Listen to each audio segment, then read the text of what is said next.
Si je vous dis, on était en after work sur le rooftop et il est venu me voir, il m'a dit on se fait un call lundi pour débriefer. Et si je vous dis, j'étais tranquillement en train de manger mon sandwich sur le parking et là je vois que mon chewing-gum était collé à mon t-shirt.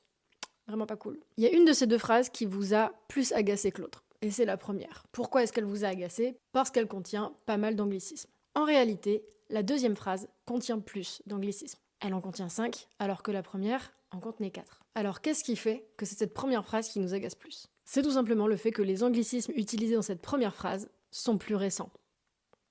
On n'aime pas trop la nouveauté.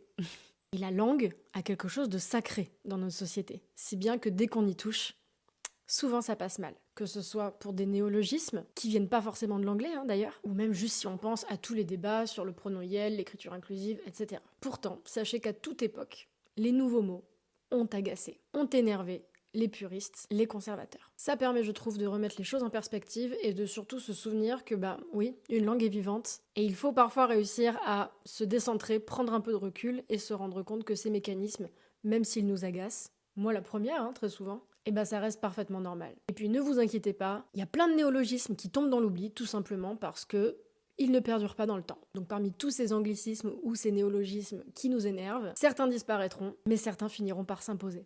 Et il va falloir faire avec.